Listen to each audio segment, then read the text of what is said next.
Hello, welcome back to my YouTube channel home by Devu. അപ്പം ഇന്നൊരു ഉള്ളിത്തീയൽ recipe ആയിട്ടാണ് വന്നേക്കുന്നത്. ഇത് എൻ്റെ റെസിപ്പിയല്ല, എൻ്റെ മമ്മിയുടെ സ്പെഷ്യൽ റെസിപ്പിയാണേ.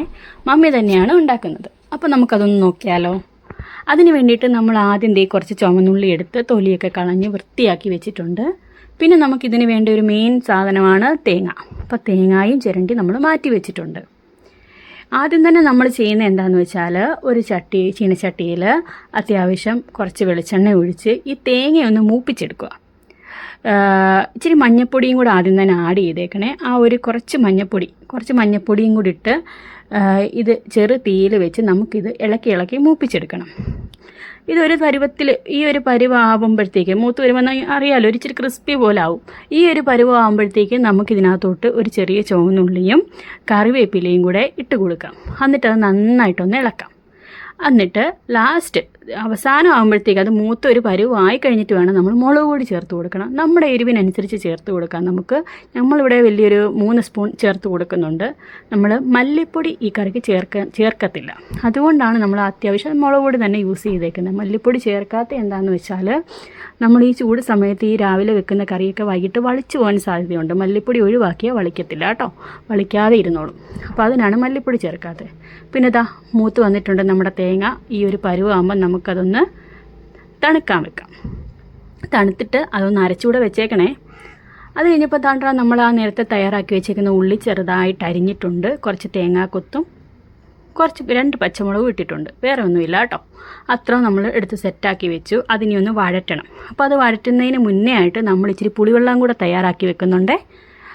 ഒരു ചെറിയ ഉണ്ട പുളിയാണ്, അത് വെള്ളത്തിലിട്ട് യോജിപ്പിച്ച് തയ്യാറാക്കി വെച്ചിട്ടുണ്ട്. ഇനി നമുക്ക് നമ്മുടെ ചട്ടി ചൂടാകുമ്പോഴത്തേക്ക് കുറച്ച് എണ്ണ ഒഴിക്കുക. പിന്നെന്താ അറിയാമല്ലോ എല്ലാവർക്കും, കടുകിടുക. എണ്ണ ഒഴിച്ച് കടുക് വറുത്ത് ഒരു ചെറിയ ചുവന്നുള്ളി നമ്മൾ അരിഞ്ഞിടുന്നുണ്ട്.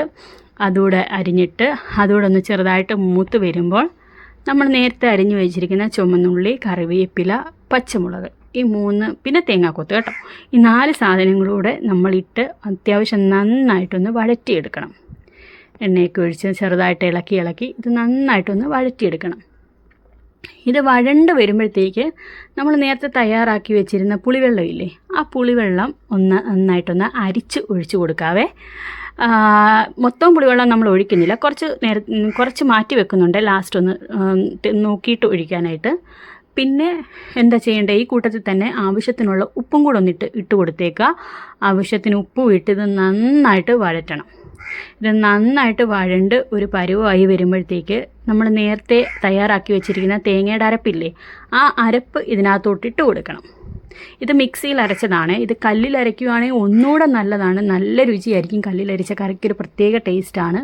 പക്ഷെ നമ്മളിത് മിക്സിയിലാണ് അരച്ചത്. മിക്സിയിൽ അരച്ച് നമ്മളിത് ചേർക്കുവാണ്. മമ്മിക്ക് വയ്യായികയായിരുന്നു, അതിൻ്റെ ഒരു പ്രശ്നം കൊണ്ട് നമ്മളത് മിക്സിയിൽ അരച്ചു. എന്നിട്ട് അത്യാവശ്യം വേണ്ട വെള്ളവും ചേർത്ത് ഇത് ഈ അരപ്പ് കട്ട കെട്ടാതെ നല്ല രീതിയിലൊന്ന് യോജിപ്പിച്ചെടുക്കണം. പിന്നെ എന്താ പറയുക, ഇത്രയേ ഉള്ളൂ സത്യം പറഞ്ഞാൽ നല്ല പണിയെന്ന് പറയാൻ. ഇത്ര കഴിയുമ്പോൾ തന്നെ നമ്മുടെ തീയൽ റെഡിയാണ്.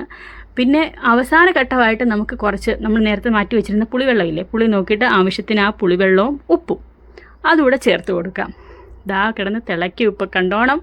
അടിപൊളി രുചിയാണ്. എല്ലാവരും ഒന്ന് ട്രൈ ചെയ്യണം കേട്ടോ. ഇത്ര എളുപ്പത്തിലാണ് നമ്മൾ പറഞ്ഞത്. നല്ല ടേസ്റ്റി ആയിട്ടുള്ളൊരു ഉള്ളിത്തീയലാണ്. അപ്പോൾ വീഡിയോ ഇഷ്ടമായാൽ എല്ലാവരും സബ്സ്ക്രൈബ് ചെയ്യണം, ലൈക്ക് ചെയ്യണേ.